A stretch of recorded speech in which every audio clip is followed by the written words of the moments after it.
අපි කලින් වීඩියෝ එකේ කතා කරා PLA+ ගැන ඒ වගේම PETG මැටීරියල් එක ගැනත් කතා කරා. දැන් අපි බලමු මේ මැටීරියල් දෙක අපේ ප්‍රොජෙක්ට් එකට අවශ්‍ය වෙන විදිහට සිලෙක්ට් කරගන්නේ කොහොමද කියලා. ඕගොල්ලෝ PLA+ මැටීරියල් එක සිලෙක්ට් කරනවා නම් මේක සාමාන්‍යයෙන් ගොඩක්ම හොඳයි ඉන්ඩෝ අයිටම්ස් වලට. ඒ වගේම ලොකු හොඳ ස්මූත් ෆිනිෂ් එකක් තියෙන අයිටම්ස් වලට මෙන්න මේ PLA+ මැටීරියල් එක අපිට පාවිච්චි කරන්න පුළුවන්. ඒ වගේම ෆිගර්ස් ඒ වගේම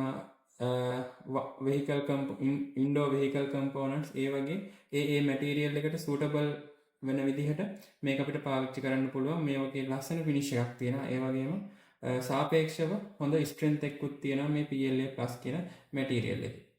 PTG+ මැටීරියල් එක මොන වගේ වැඩවලටද පාවිච්චි වෙන්නේ? ඇත්තට මේක PTG+ කියන්නේ PTG වලට සාපේක්ෂව මේක සාමාන්‍යයෙන් ස්ට්‍රෙන්ත් එක වැඩි කරවලා තියෙන හින්දා.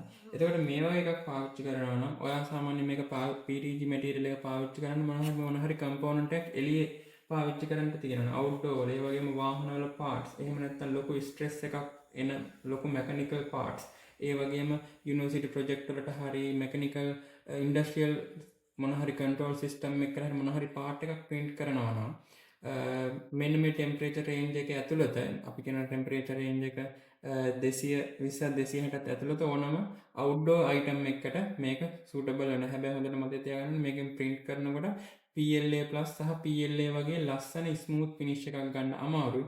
ඒ වගේම මේක print කරන ස්ට්‍රිනින් ඒ කියන්නේ පොඩි නූල් ඇදීමක් වගේ පොඩි සාපේක්ෂව අපේ print එකේ finish එකේ පොඩි issues වගේ තියෙන්න පුළුවන්. නමුත් සාපේක්ෂව මේක ගන්න application එක අනුව මේක ලොකුවට ප්‍රශ්නයක් වෙන්නේ නැහැ.